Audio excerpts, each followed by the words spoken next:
My name is Victor. If you are also over 50 and you have spent the better part of your adult life working, building, sacrificing, and accumulating, I want to speak to you directly about something that most people in their 30s and 40s will not yet understand, not because they lack intelligence, but because they lack the one thing that cannot be borrowed, cannot be purchased, and cannot be recovered once it is gone: time. And that is precisely what real financial freedom is about. Not the cars, not the jets, not the lifestyle that floods your screen every time you open social media. Those are the decorations of wealth, not its foundation. What I am going to share with you today cuts far deeper than any influencer is willing to go, because the truth about money, and the real, unvarnished truth, is not entertaining. It is sobering. And for those of us who are past the age of 50, it is the most important conversation we can have. Because the clock is no longer theoretical. It is running. And how you position yourself financially in this chapter of your life will determine not just your comfort, but the dignity and security of every year that follows. Let us begin at the very beginning. Not at the surface level of investment strategies or portfolio allocation, but at the fundamental nature of money itself, because most people, even intelligent, educated people, misunderstand what money actually is.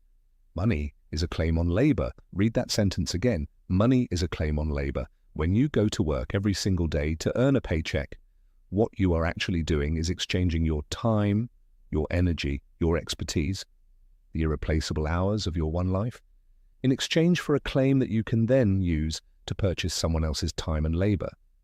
Every dollar you earn is a piece of your existence, converted into a transferable token. This is why the people who understand money at the deepest level are not the ones obsessed with spending it.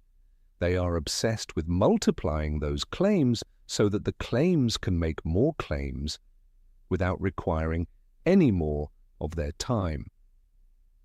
This is the entire philosophical foundation of financial freedom, and once you truly internalize it, everything changes. For those of us who are in our 50s, 60s, or beyond, this concept carries a weight that younger people simply cannot feel yet. When you are 25, time feels infinite. You can afford to waste a decade learning expensive lessons. But when you are 60, you understand viscerally that time is the only asset with no replacement. No amount of money can give you back the years you spent earning it. What money can do, however, is free every year you have left from the obligation of trading your time for more of it. That is what people mean when they talk about financial freedom, not abundance, not luxury. Freedom. The freedom to wake up on a Tuesday morning and decide what that day will hold without a single financial obligation dictating the answer. That is the first benchmark, and it is the one that matters most. Now let us talk about what that benchmark actually looks like in practical terms, because it is far more achievable than most people have been led to believe, and far more important to define clearly before you start building toward it. Financial freedom, at its core, means one thing: your passive income covers your monthly expenses. That is it. That is the threshold. The number will be different for every person sitting here today. For some it might be $3,000 a month, for others $10,000, for others significantly more, depending on the lifestyle they have built and the obligations they carry. But the principle is universal. The moment the money coming in from your investments, your rental income, your business interests, your carried equity, or any other non-labor source exceeds the money going out for your life's necessities, you have crossed the threshold. You are no longer selling your time. You are free. And I want to be very precise here, because this distinction matters enormously for anyone in our demographic who is approaching retirement or is already in it. There is a massive difference between being financially free and being financially secure in retirement. Many people retire with $1 million in savings, begin drawing it down at 4 or 5% per year, and believe they are financially free. But they are not. What they are doing is slowly dissolving their principal. They are eating the seed corn. Every withdrawal is a reduction of the asset itself, and the frightening reality is that most people underestimate how long they are going to live. The average person retiring at 65 today has a very reasonable statistical probability of living into their late 80s or even 90s. That is potentially 30 years of retirement. 30 years. And if you begin drawing down principal at retirement, the mathematics of compound depletion can be devastating, especially when you factor in inflation, and which is not the modest 2% that financial textbooks like to use as a benchmark, but the real felt inflation of food, medical care, insurance and housing that people in our demographic experience every single year. This is why the philosophy I subscribe to, and the one I believe every person over 50 should internalize immediately, is this: you never touch the principal. You only live on what the principal produces. Say that to yourself again. You never touch the principal. You only live on what the principal produces. Think of your wealth as a fruit-bearing tree. The tree itself is sacred. You do not cut down the tree to feed yourself for a season. You cultivate it, you protect it, you tend to it, and you harvest only the fruit. This year's fruit, next year's fruit, the fruit of every year that follows. And if you tend the tree well, it produces more fruit over time naturally, because that is the nature of a well-managed asset. The tree is still standing, and growing in fact, when the time comes to pass it on to the generation after you. The moment you begin digging into principle, cutting branches to burn as firewood, you are not just spending money, you are spending the future earnings of that money. You are spending compounded returns that have not yet materialized. You are collapsing future security into present consumption. And for those of us who understand what it means to have built something over decades, that is a deeply painful thing to watch happen, whether in our own lives or in the lives of people we care about. Now, here is where I want to address something that almost no one in the financial media discusses with honesty, and it is a conversation that is particularly important for people in their 50s and 60s. There are, broadly speaking, 3 categories of people with significant financial resources. Understanding which category you are in and which category your legacy will create is one of the most important clarity exercises you can do for your family's future. The first category is the high-earning employed professional. We are talking about senior executives, physicians, attorneys, tenured academics, senior engineers. These are intelligent, accomplished people with substantial incomes. But here is the structural reality that most of them resist acknowledging. Their financial outcome is largely not in their hands. They are dependent on a salary, on a firm, on an institution. And the moment that income stream is interrupted by illness, by downsizing, by a shift in the market, by retirement, the income stops. They have made a great deal of money over their careers, but much of it has been consumed by the lifestyle required to maintain the appearance of their professional standing. The ones who succeed financially are the ones who, despite their excellent salaries, lived below their means and converted earnings into assets that generate passive returns. But this is the exception, not the rule. The second category, Bias, and this is the category that produces the most durable multi-generational wealth, is the business owner. The person who built something, who created an entity that generates cash flow independent of their daily labor. This is the individual who, at some point, stopped exchanging time for money and started building systems that exchange value for money, a business that has real margins, real recurring revenue, real enterprise value. Whether they eventually sell that business, pass it on, or continue collecting its dividends, the business owner is the one most likely to achieve genuine, durable financial freedom. Not because they are smarter, but because they built an asset that works while they sleep. And the third category on D, and I say this with compassion, not judgment, is inherited wealth. The son or daughter of a successful first-generation builder who passes their life's work to a child who never experienced the struggle of building it. I have observed this pattern more times than I can count, and the outcome is remarkably consistent. Not universal, but consistent. The recipients of inherited wealth, without the experiential context of how that wealth was created, very often lack the framework to preserve and grow it. They know how to spend it. They do not know how to multiply it. And within a generation or two, what took a lifetime to build is gone. This is not a moral failing. It is a psychological reality. The fire that drives a person to build wealth is lit by necessity, by the genuine understanding of what it means to not have it. When that necessity is removed before the fire is lit, the fire simply does not ignite. This is why lottery winners statistically return to their pre-lottery financial status within a few years, not because they are foolish, but because they received a fortune without the mental and behavioral architecture required to steward a fortune. And this brings us to perhaps the most urgent and underappreciated challenge facing anyone in our demographic who has accumulated significant wealth, the challenge of transmission.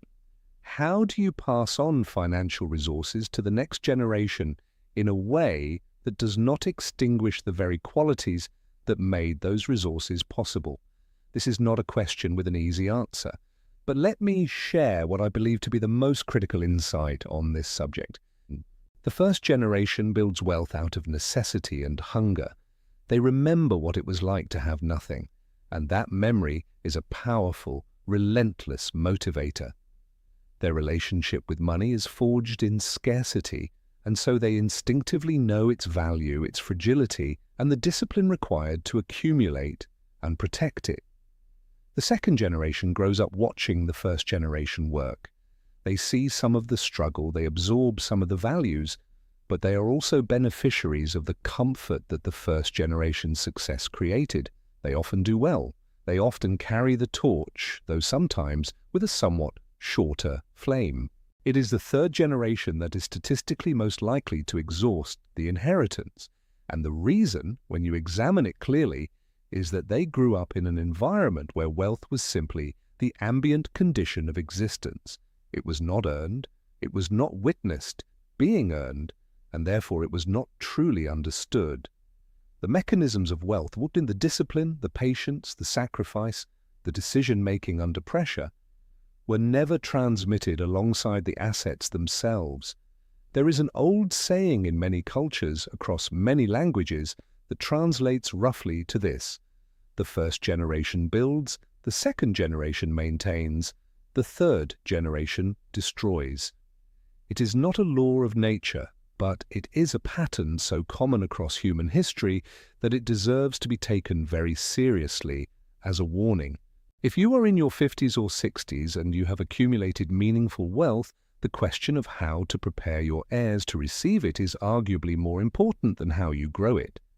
$1 million investment in financial education, structured responsibility, and graduated exposure to real wealth. Building decisions for your children and grandchildren may be worth 10 times that in preserved generational wealth over the following decades.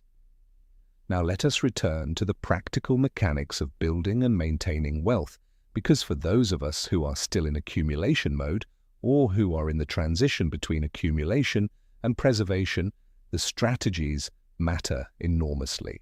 The single most powerful concept I can convey when it comes to building sustainable wealth is this: passive income is the only income that does not cost you your life. All other income, wages, consulting fees, commissions, professional fees of any kind, requires your ongoing participation. The moment you stop participating, the income stops. And for those of us who are aging, that dependency becomes increasingly dangerous. Think about the professions that produce the highest incomes in our society: physicians, trial attorneys, top-performing real estate professionals. These people can earn extraordinary sums, but their income model is fundamentally transactional. A physician earns income when they see a patient.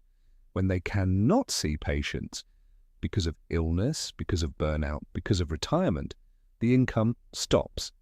A real estate professional earns a commission when they close a transaction. Between transactions, there is nothing.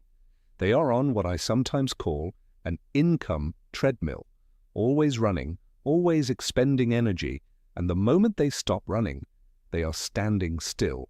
The people who achieve genuine financial freedom at the highest levels are the ones who build assets that generate recurring, passive cash flow. The rental portfolio that produces rent checks, regardless of whether you are active or inactive. The business equity that distributes profits to shareholders without requiring your daily presence.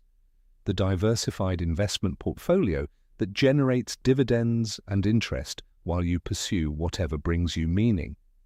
The royalty stream, the licensing agreement, the carried interest from a fund you helped build. These are the structures that separate the financially free from the financially dependent, regardless of income level. I have known individuals who earned over $500,000 per year in professional income and died with almost nothing because they consumed everything they earned and built no passive asset base. And I have known individuals with far more modest incomes who, through discipline and strategic asset accumulation over decades, retired with substantial passive income that covered their lifestyle entirely and continued growing in perpetuity. The number is almost irrelevant. The architecture is everything. Now, for those of us who are looking at the landscape of wealth levels above basic financial freedom, because life has a way of revealing new aspirations once the foundational ones are met, it is important to have a clear-eyed understanding of what different levels of wealth actually require and enable. Basic financial freedom, as we have discussed, simply means that your passive income covers your monthly expenses. At this level, you live comfortably, you have peace of mind, and you are not dependent on any employer or client for your financial survival. This is achievable for most people who commit seriously to the discipline over a working lifetime. The next level introduces what most people associate with visible wealth: nicer properties, business class travel, better experiences, more generous giving. At this level, the passive income is substantial enough to fund a genuinely elevated lifestyle without touching principal. But this level also introduces new costs, new obligations, and often new vulnerabilities. The lifestyle has expanded, and with it, the monthly overhead has expanded. The threshold of passive income required to sustain this lifestyle is now meaningfully higher than it was before. At the highest levels, and the level where private aviation becomes a genuine operational tool, where properties become portfolios, where philanthropy becomes institutional, the mathematics are almost counterintuitive to people who have never operated at that scale.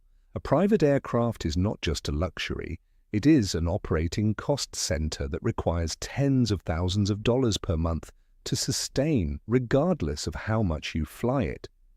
The acquisition price of the asset is, in many cases, the smallest financial consideration. The ongoing operational overhead, crew, maintenance, insurance, fuel, hangar fees, regulatory compliance, is where the real cost lives. And that cost must be covered by passive income, not by liquidating assets.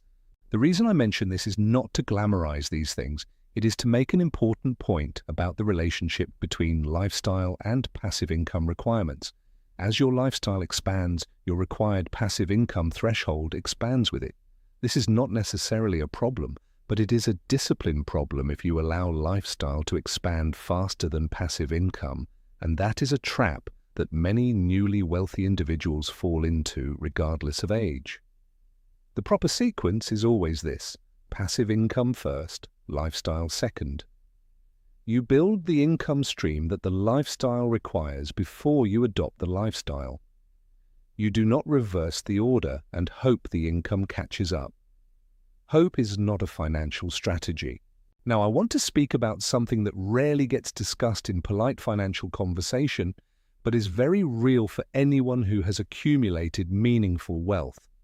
The social dynamics that surround financial success are not always what you might expect, and they represent a genuine, practical challenge. When your financial position becomes visible, whether through your properties, your vehicles, your ability to travel, or simply through the reputation that success creates in a community, you will find that the nature of your relationships begins to shift in subtle and not so subtle ways. Charitable organizations will find you. Acquaintances will surface with business opportunities that require your capital. Family members will bring requests that put you in an extraordinarily difficult position. Friends, some of whom you have known for decades, will occasionally approach you with needs that they believe your resources can address. This is one of the most psychologically challenging aspects of significant wealth that almost no one prepares you for. The financial media is full of content about how to build wealth. It is almost silent on the subject of how to manage the human relationships that surround it. The requests themselves are often entirely legitimate. The causes are frequently worthy.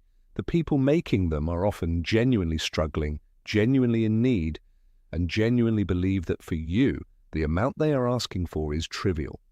What they do not see is the systemic nature of these requests, because each person sees only their own ask. You see the totality of all of them arriving continuously from all directions at all times. The discipline required to navigate these dynamics with both generosity and wisdom is significant. It requires clarity about your own values and priorities. It requires defined boundaries around what you will and will not do and why. And it requires the willingness to sometimes say no to people you care about, which is one of the most uncomfortable experiences that wealth creates. I have found that the most sustainable approach is not to make financial decisions reactively in the emotional heat of someone's request, but to have a clear, pre-established framework for giving and lending. What you will do, at what scale, under what conditions, and through what structures. Whether that is a formal charitable foundation, a defined annual giving budget, or simply a personal policy around loans to family and friends, having the framework in place before the requests arrive is essential.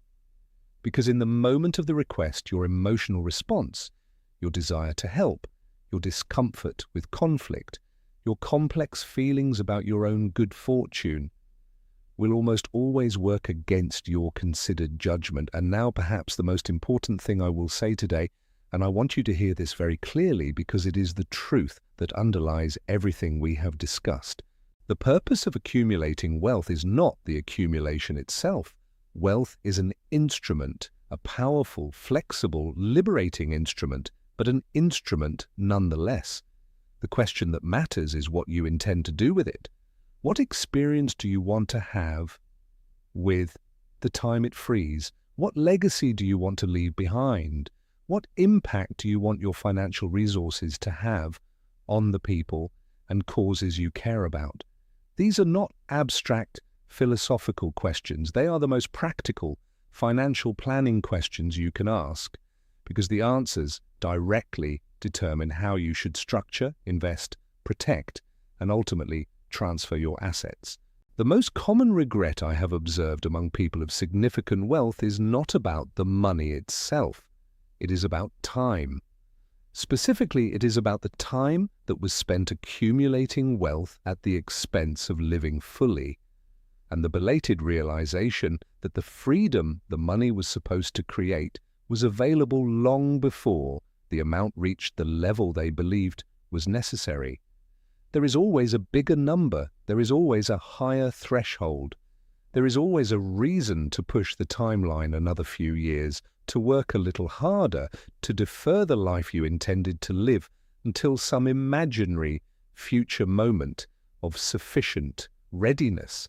And the cruel irony of this pattern is that it is often the people with the most disciplined relationship to money, the ones most capable of building real wealth, who fall into it most deeply. Financial freedom is not a destination marked by a specific dollar amount. It is a decision. It is the moment you choose to define what is truly enough and to begin living as if you already have it. Because if you have done the work, you very likely do. For those of us who are past 50, that decision carries a particular urgency. Not the urgency of panic or fear, but the urgency of clarity.